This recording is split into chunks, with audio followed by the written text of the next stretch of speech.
It's a pleasant way to welcome you to LIV 24 Channel 7 here in Monrovia, where we are at the headquarters of the opposition Congress for Democratic Change. On today, there was a mass press conference that had three of the legislators from the CDC. In the backdrop of the shocking revelation of alleged bribery, a second-degree felony as influencing basis for the current brawl taking place among lawmakers, the National Legislature Committee of the Congress for Democratic Change herewith reaffirms its position and call for all lawmakers to return to status quo ante and refrain from any plot to remove the speaker as the CDC conduct investigation into the arriving scenario. District number 8. Honorable Youngblood of District number 9. And Honorable Julius Berrain of District number 10. These lawmakers are being suspended based on their conduct that run contrary to the decision of the National Legislature Committee. And we call on other lawmakers who are allegedly involved in the speaker removal saga to immediately desist. And we call on the three lawmakers named Honorable Acarous, Honorable Youngblood, and Honorable Julius Berrain to submit themselves immediately to the grievance and ethics process. Any attempt to delay in such further action will be executed. At the meeting yesterday of the Executive Committee, these three lawmakers were not just suspended, but that tomorrow there will be sentencing. And each of them will be sentenced to not less than 2 years suspension from their membership of the CDC. And we are also authorizing all district coordinators not to do business with these three lawmakers. In fact, they are hereby declared within the limits of that period as persona non grata. The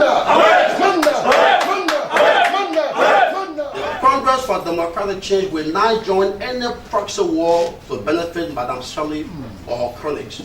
We'll never do that. About the extension or the prolongation of the decision or the suspension, I already said, it will be not less than 2 years each. It may be 5 years, it may be 3 years, but the decision has taken into consideration each of the suspended will serve not less than 2 years. It can only be either. District number 8, Montserrado County, Acarous Youngblood of District number 9, and Julius Berrain of District number 10, according to the Congress for Democratic Change Executive Committee.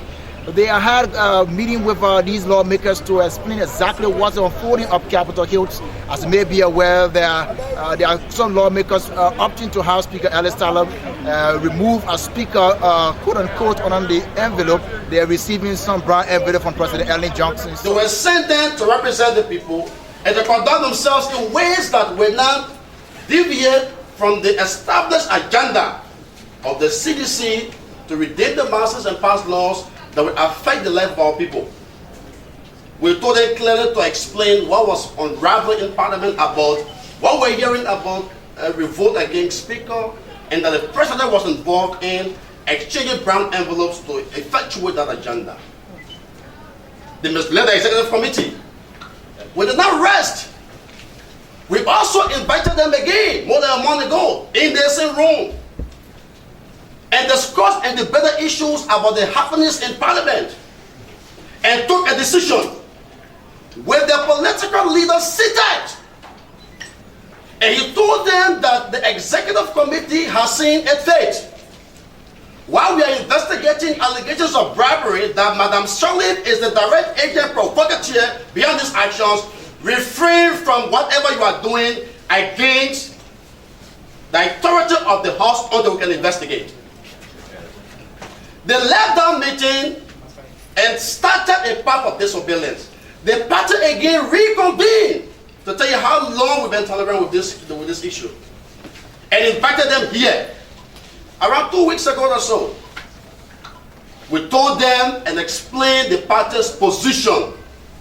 Ambassador Weir himself invited them and himself presided at the meeting and interpreted why the party took the decision, because we cannot be seen as fighting Ellie's war in Parliament. Sure. Lawmakers came to the meeting, some of their own friends, and presented facts and circumstances indicating that the agenda to remove the speaker was an extended agenda of the executive branch of government, where the president was involved in using senior cabinet ministers, one of which is Vaniseli, to dish out money.